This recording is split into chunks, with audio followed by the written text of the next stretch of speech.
عیسائی کہتے تھے کہ خاتون سے خدا کبھی کلام نہیں کرے گا، خدا خاتون کو کبھی پسند نہیں کرتا، مستور کی عزت کا قائل خدا نہیں ہے، خاتون کی توقیر کا قائل خدا نہیں ہے، اس لیے کہ حضرت حوا نے حضرت آدم کو مشورہ دیا تھا اور حضرت حوا کے مشورے کی وجہ سے حضرت آدم کو جنت سے نکال دیا تھا۔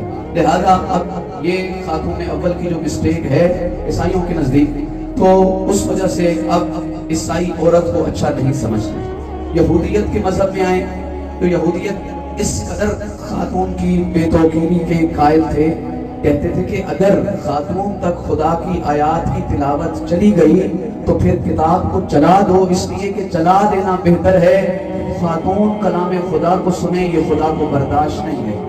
یہودیت یہ کہتی تھی۔ اور مشرک کیا کہتے تھے کہ اگر کسی کے گھر بیٹی پیدا ہوئی ہے تو مر جانا آسان ہے، بیٹی قبول کرنا مشکل ہے، لہذا بیٹی کو زندہ دردور کر دیا جائے۔ یہ نظریہ تھا عیسائیت کا، یہ نظریہ تھا یہودیت کا، یہ نظریہ تھا مشرکین کا۔ میرا سلام ہے سید الانبیاء کی عصمت پر۔